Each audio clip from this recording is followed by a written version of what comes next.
Pak. Saya ada cerita menarik, Pak, ya. Penyidik katanya sudah senior, udah banyak pengalamannya. Saya tanya, Pak, pasal 5 undang-undang KPK itu asasnya apa sih? Nggak hafal, mungkin beliau ini juga nggak hafal 6 asas KPK ini.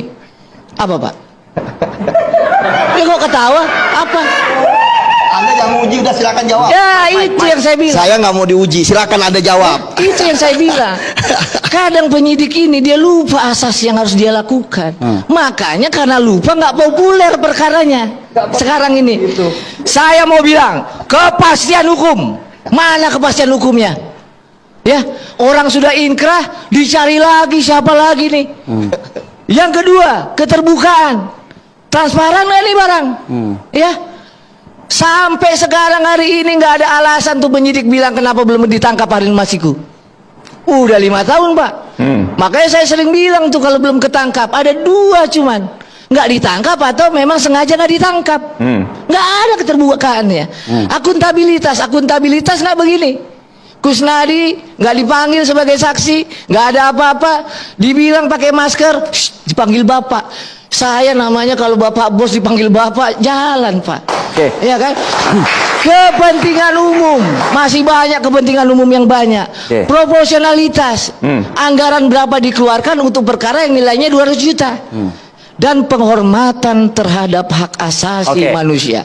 Jadi yang saya mau bilang, kenapa nggak populer, terbelah masyarakat dan bisa nggak percaya ini, dan banyak katanya ada unsur-unsur politis di belakangnya, karena memang tidak logis, tidak benar, tidak populer, Pak. Jadi ini yang disampaikan oleh Bang Patra narasumber saya ini sudah cukup konkret begitu. Nah, saya minta lah kepada Bang Yudi, selamatkan penyidik-penyidik Anda yang masih ada di dalam KPK itu saat ini, karena sudah dibuka secara gamblang nih. Ya itu kan pendapatnya Pak Patra.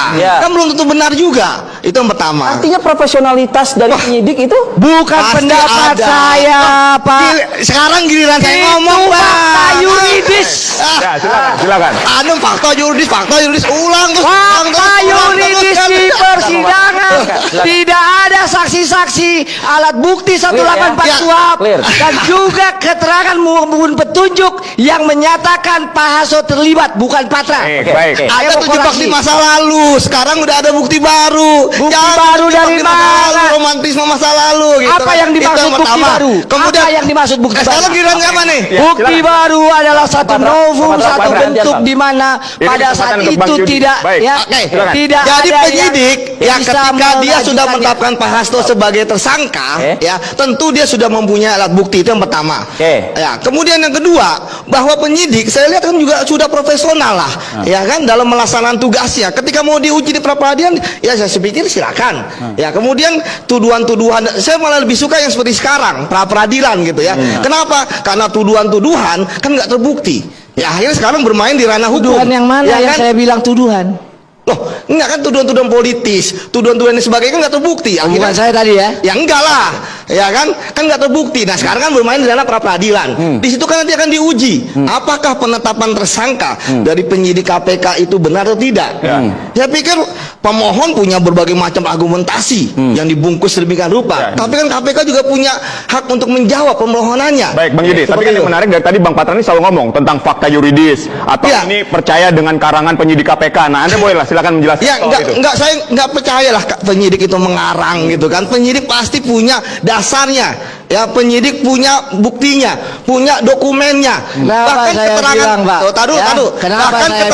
bahkan penyidik KPK pun tidak akan mendasarkan kepada keterangan saksi saja. Sebab saksi pasti akan mencabut ketika misalnya ada tekanan, ketika nasi dia berubah, itu pasti. Jadi ada barang bukti ya? Pasti ada lain yang mendukung. Penyidik ini kan kredibel ya? Ya kredibel lah. Kan mereka bukan anak kemarin sore dalam penyidikan. Nggak mungkin ada rekayasa di KPK. Ketika pun misalnya ada perintah dari pimpinan, pasti penyidik tidak akan mau merekayasa bukti, tidak akan mau membuat keterangan palsu seperti itu. Jadi saya pikir tegaskan ini udah clear and distinct lah bahwa dalam perkara Pak Harun Masiku, entah perkara lain, Pak Yudi mungkin perkara lain mantap, di perkara lain di perkara lain bagus. Tapi yang saya bisa pastikan, dalam perkara yang melibatkan klien kami Pak Hasto Kristianto, tidak logis, tidak benar dan tidak populer. Baik. Jadi Anda mengatakan pra peradilan nanti akan membuktikan segalanya, begitu? Nanti kita main 21 Januari 2025. Tapi yakin nggak pra peradilan menang? Kalau tadi Anda mengatakan fakta Sudah kurang lagi yuridis. Anda mendengar saja.